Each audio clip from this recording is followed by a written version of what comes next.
안녕하세요. 30년을 함께 살던 집사람이 바람이 났습니다. 원래는 그런 사람이 아니었는데 늦바람이 무섭다고 하더니 겪어보니 정말 그렇더군요.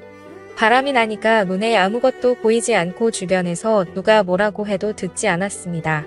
원래는 그런 사람 아니었는데 어떻게 사람이 저렇게 변할 수가 있는지 아무리 생각해도 속이 터지고 답답해서 몇 자 적어봅니다. 저는 올해 53이고 집사람은 올해 50입니다.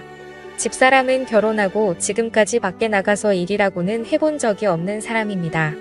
저는 결혼 초에는 전자제품 회사에 다니다가 나중에는 전자제품 대리점을 시작해 일을 하고 있는데 재벌이도 괜찮고 결혼하기 전에 집사람 고생 안 시키겠다고 약속한 것도 있어서 밖에 나가서 돈 벌어 오라고 한 적도 없고 집사람 스스로 돈을 벌겠다고 나간 적도 없습니다. 젊었을 때는 아들, 딸 공부시키고 뒷바라지하며 살림하느라 정신없었고 애들 대학 가고 나서는 침술방을 좋아해서 동네 사람들 만나서 가끔 침술방 가는 게 일과의 전부였습니다. 집에만 있는 시간이 많으니 집에서 드라마 보다가 잠만 자고 조금씩 갱년기가 찾아오는 것 같아서 제가 그때마다 생활비 외에 웃돈을 쥐어주고 밖에 나가서 옷이라도 하나 사 입고 미용실 가서 머리라도 하면서 기분 전환하라고 했죠. 손에 쓸 돈이 있어서 그런지 그때부터 집사람의 외출이 조금씩 잦아졌습니다. 기분도 훨씬 좋아 보이더라고요. 옆에 있는 사람이 활기차 보이니까 저도 덩달아 기분이 좋고 힘이 났습니다. 노래를 별로 좋아하는 사람이 아닌데 집에 오면 노래도 흥얼거리고 오랜만에 집안에도 활기가 뛰는 것 같았습니다. 그런데 기분 좋고 활기찬 것도 어느 정도여야지 옆에서 지켜보니 조금 과하다 싶은 생각이 들었습니다. 안 하던 화장을 매일 하고 향수를 뿌리고 어떤 날은 하루 종일 뭐라고 돌아다녔는지 집안을 설거지며 빨래며 그대로 놔두고 집안일은 손도 까딱 안 했더라고요. 하늘이 두 쪽 나도 집안 정리 안 된 것은 눈 뜨고 못 보는 사람인데 정말 이상하다 싶었습니다. 그래서 제가 밖에 놀러 다니는 건 좋은데 집안일은 좀 하고 돌아다녀라 한마디 했죠. 평소 같으면 오늘 바쁜 일이 있어 그래서 하고 넘길 텐데 그날은 저한테 짜증을 내면서 잔소리 좀 그만해 짜증나 하는 겁니다. 아니 제가 뭘 했다고 이렇게까지 짜증을 내나 싶었죠. 그런데 그 후로도 지금까지 안 하던 이상한 행동은 계속됐습니다. 옷을 새로 사 입었는데 나이 50에 전혀 어울리지 않는 20대 아가씨들이나 입을 법한 속이 비치는 옷을 사 입지를 않나. 속옷도 색깔 화려하고 민망한 것들을 사놨더라고요. 그리고 퇴근하고 집에 들어가면 사람이 들어온 걸 아는지 모르는지 방구석에 틀어박혀서 나오지도 않았습니다. 뭐 하고 있나 싶어서 들여다보면 동영상을 틀어놓고 보면서 화장하는 법을 배우고 있더라고요. 한번 동영상을 틀어놓으면 나올 생각을 안 해서 밥 안 하면 또 짜증을 막 내면서 당신은 나한테 밥 달란 말밖에 할 말이 없어. 내가 당신 밥 차려주는 사람이야 이러는 겁니다. 그래서 저도 그날은 짜증이 나서 밥때가 되면 밥을 줘야 할 거 아니냐고 했더니 배에 거지가 들어앉았냐는 등 저러니까 어느 여자가 좋아하겠냐는 등 내가 저런 꽉 막힌 인간하고 그 세월을 살았다는 등 하더니 휙 나가버리는 겁니다. 진짜 왜 저러나 싶고 내가 뭘 잘못했나 싶고 황당하더라고요. 왜 그러는지 얘기를 하고 싶은데 집사람하고 얘기만 하면 싸우게 되고 뭘 물어보기만 해도 짜증을 내서 말도 못 붙였습니다. 그래서 주변 사람들한테 고민 상담을 하니 100년 뒤 올 때라 그럴 수 있다면서 어디 여행이라도 다녀오고 둘이 속에 있는 얘기를 좀 나눠보라고 하더라고요. 그래서 저는 집사람이랑 바닷가에 1박 2일 여행이나 다녀올까 해서 속초에 호텔도 예약해두고 맛있다고 소문난 음식점도 예약해놓고 저녁에 집에 갔죠. 그런데 저녁에 집에 들어갔는데 사람이 없는 겁니다. 전화를 해도 전화도 안 받고요. 9시가 넘어도 안 들어오고 밥통에 밥도 없길래 저는 혼자 라면을 끓여 먹고 TV를 보고 있는데 10시가 넘어서 들어오더라고요. 그래서 제가 너무 열이 받아서 어디를 그렇게 싸돌아다니냐고 저도 모르게 소리를 질러버렸어요. 그랬더니 집사람이 나는 뭐 나가지도 못해. 내가 12시를 넘겼어? 왜 밖에 나갔다 온 게 가지고 난리야 하는 거예요.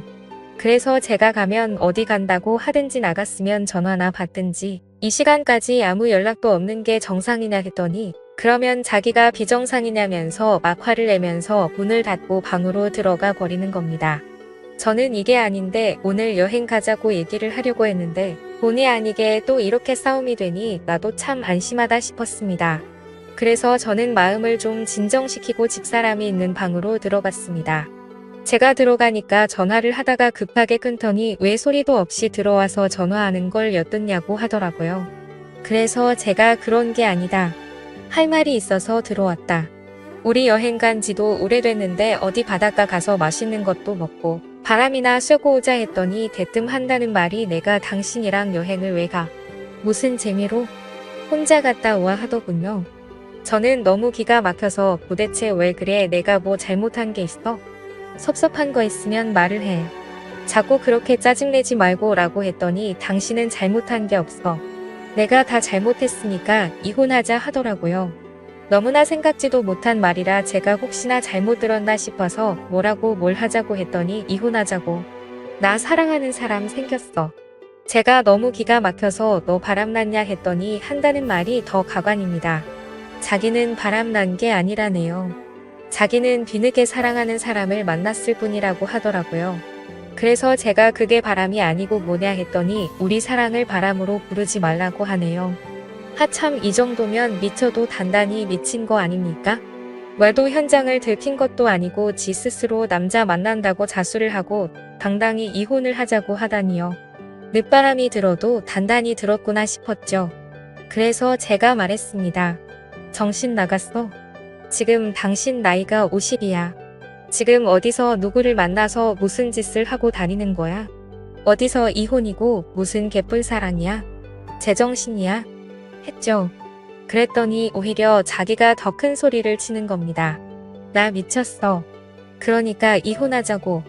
나는 이날 이때까지 사랑이 뭔지도 모르고 살았어. 그냥 이 집에서 애들 뒷바라지하고 당신 밥이나 차려주고 그냥 대충 시간 때우면서 살았다고. 그런데 나 이제는 그렇게 안 살 거야. 나 정말 다시 태어난 것 같아. 그 사람하고 수도 없이 써. 자니까 너무 좋아. 나이 50에 사랑하는 사람을 만나서 앞으로 사랑만 하면서 살 거니까 당신도 다른 사람 만나서 새 출발을 해. 한동안 이상한 건 알았지만 이렇게 갑자기 이혼 통보를 받으니 너무 얼떨떨하고 비참하기까지 했습니다. 제가 외도를 한 것도 아니고 제가 돈을 안 벌어준 것도 아니고 나한테 도대체 왜 이러나 싶었죠. 저는 집사람이 무슨 우울증이 있어서 그러나 싶어서 붙들고 얘기를 해봤습니다. 그런데 돌아오는 얘기는 똑같더라고요. 자기는 사랑하는 사람이 생겼고 자기는 앞으로 사랑하는 사람하고 살 거라고요. 그러니 자기는 떠날 거라고요. 그래서 제가 도대체 그 인간이 누구냐고 물었죠. 어쩌다 그 인간 꼬임에 넘어갔냐고요. 그랬더니 저보고 함부로 말하지 말라면서 그런 얘기 들을 사람 아니라고 하대요. 내가 사랑하는 사람을 당신이 알 필요 없지 않냐고요. 저는 너무 기가 막혔습니다. 애들한테도 전화를 해서 니네 엄마가 이상하니 니네 엄마하고 얘기 좀 해봐라 했죠. 그런데 애들한테도 똑같은 말을 한 모양이더라고요. 니네도 이제 다 키웠으니 자기도 이제 자기 인생 살 거라고요.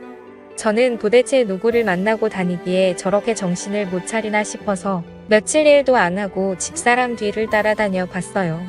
그런데 의외로 매일 만나는 건 아닌 것 같았어요. 제가 집사람 뒤를 밟은 지 3일째 오후 1시 조금 넘었을 때였어요. 집사람이 누군가를 기다리고 있는데 차가 집사람 앞에 멈춰서더니 집사람을 태우고 가는 거예요. 저도 따라갔죠. 그 차는 시내에서 멀리 떨어진 모텔로 들어가더라고요. 저도 따라 들어갔어요. 그리고 차에서 내리는 두 사람을 봤는데 제 눈으로 보고도 믿지 못하겠더라고요. 나이가 20대 중반쯤 됐을까요? 엄청 젊어 보이는 아니 엄청 어려 보이는 남자의 팔을 집사람이 꼭 끌어안고 숙박업소 안으로 들어가는 겁니다. 그래서 제가 대놓고 소리쳤습니다. 이 정신나간 연놈들이 여기서 뭐 하냐고요. 네가 만나는 사람이 이 사람이냐고요. 네가 사랑한다는 그 놈이 이 새파란 놈이냐고 물었죠. 그랬더니 그 놈은 놀라서 차에 타더니 집사람을 놔두고 도망치다시피 차 타고 가버리더라고요. 집사람은 난리가 났어요. 너 때문에 저 사람 같다면서 입에 거품을 물고 난리를 치더니 당장 이혼하고 제발 내 인생에서 좀 꺼지라고 하더군요. 저 그날 너무 충격받았습니다. 이건 아무리 붙잡고 달래도 안 되는 거라는 생각이 들더군요. 그래서 그 이후 더 이상 아무것도 묻지 않고 그 사람이 그렇게 원하는 이혼을 해줬습니다. 30년을 함께 살았는데 그놈이 좋다고 눈이 뒤집혀서 이혼하자고 덤비는데 더 이상 붙잡을 이유도 없더라고요. 그 대신 나는 아무것도 못 준다고 가방 하나 들려서 내보냈습니다. 내가 위자료를 요구 안 하는 것만으로도 감사한 줄 알라고요. 평온하던 집안이 난리가 나고 30년 결혼 생활이 그렇게 끝이 났습니다. 이혼한 사람이 어떻게 사는지 알고 싶지도 않고 궁금하지 않아서 전화번호도 바꿔버렸습니다. 애들한테도 엄마 소식 전하지 말라고 하고 집도 이사했습니다. 그렇게 3개월쯤 지났을까요? 일 마치고 집에 들어가려고 하는데 가게 앞에서 누가 서 있는 겁니다. 누군가 싶어 보니 이혼한 그 여자더군요. 저는 상대도 하기 싫어서 그냥 모른 척 지나쳤습니다. 그랬더니 갑자기 저를 붙잡고 미안하다고 잘못했다고 하는 겁니다. 제가 팔을 잇는 힘껏 뿌리치고 여기가 어디라고 찾아왔냐고 당장 내 눈앞에서 사라지라고 했습니다. 그랬더니 무릎을 꿇고 싹싹 빌더라고요. 자기가 죽을 죄를 지었으니 한 번만 용서해달라고요. 그러면 평생 당신만 쳐다보며 살겠다고요. 저 그 소리 듣는데 소름이 끼쳤습니다. 그렇게 자기를 놔달라고 할 때는 언제고 지금 와서 저만 쳐다보겠다니요. 제가 얘기했습니다. 조용히 사라지든지 경찰 와서 가든지 내가 선택하라고요. 내가 인간이고 생각이 있으면 지난 일 내가 했던 것을 생각해 보라고요. 밖에 가서 잘 살아도 못 살아도 내 알바 아니니 이제 죽어서도 찾아오지 말라고 했습니다.